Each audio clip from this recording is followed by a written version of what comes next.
আজকে আমি বানিয়ে দেখাবো পার্শে মাছের তেল ঝাল। ভিডিওটা সম্পূর্ণ দেখতে থাকুন।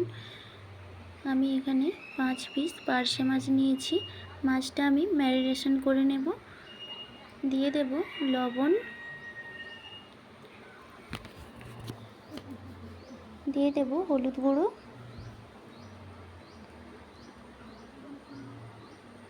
দিয়ে দেব লঙ্কার গুঁড়ো,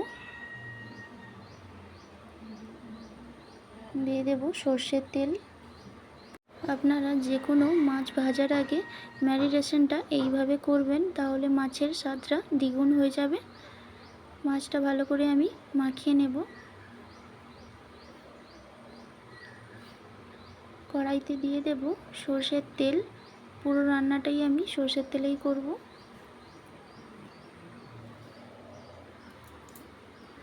তেলটা গরম হয়ে গেছে, মাছগুলো ভেজে নেব।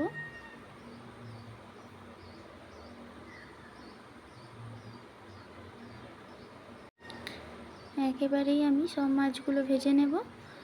এই মাছের আরও একটি নাম আছে, আমরা বলে থাকি শাঁখি মাছ। আপনারা কী নামে চেনেন কমেন্ট করে জানাবেন।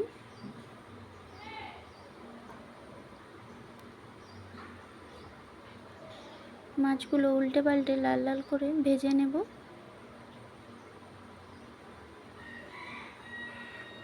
মাছগুলো ভাজা হয়ে গেছে, তুলে নেব। মাছগুলো এইভাবে লাল লাল করে ভেজে নিয়েছি, তুলে নেব। ওই তেলেই দিয়ে দেব কালো জিরে ফোড়নে। এই রান্নার জন্য আমি মশলা নিয়েছি 1 চামচ সাদা সরষে, 1 চামচ জিরে, 2টো কাঁচা লঙ্কা, 1 ইঞ্চি আদা পেস্ট করে নিয়েছি, দিয়ে দেব।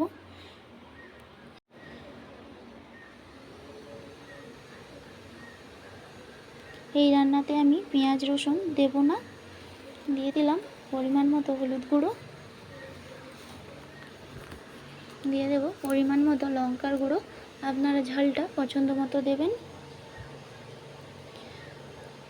দিয়ে দেব একটা টমেটো গ্রেট করে রেখেছিলাম। দিয়ে দেব স্বাদ মতো লবণ।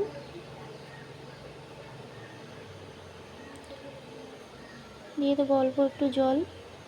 জলটা দিয়ে আমি মশলাটা 1 মিনিট ধরে কষিয়ে নেব। এখনই আমি গ্রেভির জন্য জল দেব না। মশলা থেকে তেল ছেড়ে গেছে, ভালো করে কষানো হয়ে গেছে, দিয়ে দেব জল। আপনারা কতটা গ্রেভি করবেন সেই বুঝে জলটা দেবেন। ঝোল ফুটে গেছে, দিয়ে দেব মাছগুলো দিয়ে হালকা হাতে একটু নাড়িয়ে দেব।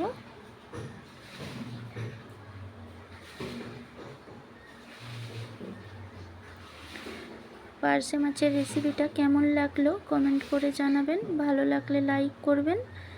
ইউটিউব থেকে দেখলে সাবস্ক্রাইব করে দেবেন। ফেসবুক থেকে দেখলে পেজটাকে ফলো করে দেবেন নিত্য নতুন রান্না পাওয়ার জন্য।